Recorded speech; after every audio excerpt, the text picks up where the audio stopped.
Eh bien bonjour, donc nous allons reprendre notre tableau, parce qu'il s'avère que j'ai oublié de vous montrer, enfin c'était prévu, mais le report dans chaque mois. Alors pour cela, donc le report de chaque mois, c'est la formule somme. Donc là, je l'ai effectué pour gagner du temps. Je vais montrer comment j'ai fait. Donc là, je l'ai supprimé. Donc j'ai marqué mois précédent, bien sûr, dans chaque mois. On aurait dû le faire au départ, mais bon, voilà, enfin bref. Donc je me positionne sur cette cellule.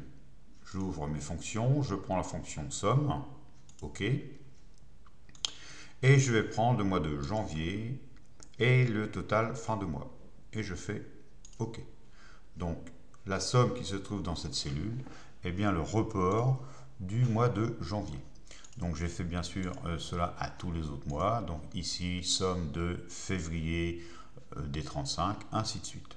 Donc si je vais jusqu'au mois de décembre, eh bien vous voyez que mon total tout retiré est de 10 334 euros. Donc ça c'est les reports. Donc un petit exemple, ça je vais l'effacer, je vais la remettre après.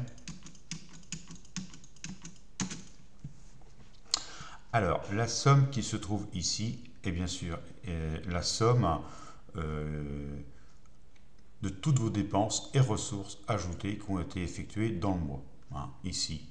Donc, même que ça ne soit pas pointé, la somme ici est bien les ressources moins les dépenses. Si je mets une dépense ici de 120, le total s'effectue aussitôt. Et bien sûr, se reporte au mois de mars. Cette somme ici qui a été déduite n'a pas été retirée, n'a pas été pointée puisqu'il n'apparaît pas sur mon compte bancaire.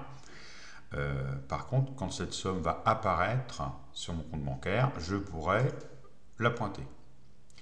Là, lorsque je vois que cette somme n'est pas pointée, je dois la retrouver au mois de mars. Si je vais au mois de mars, vous voyez, dans cette cellule, je retrouve bien cette somme qui n'a pas été déduite.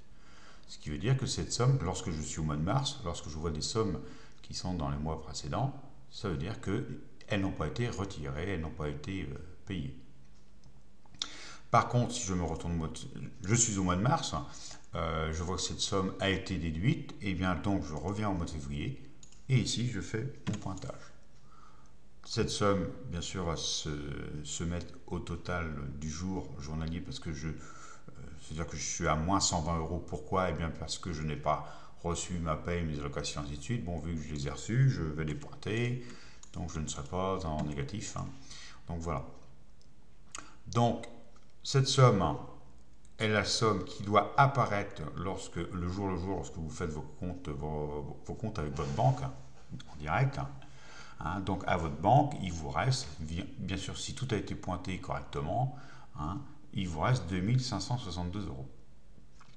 Par contre, à la fin du mois, quand tout sera pointé, et si je le fais, on aura une balance qui sera égale et qui devra être égale à zéro.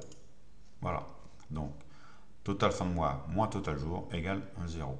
Et ça, cette somme va bien sûr apparaître au mois de mars, ainsi de suite. Donc voilà pour le report. Eh bien, ouais, on pourra avoir d'autres améliorations. Je vais voir ça. Donc, faites déjà les reports. Et puis, après, je verrai. J'ai d'autres petits trucs à mettre pour les épargnes, ainsi de suite. Donc, voilà pour cette quatrième partie.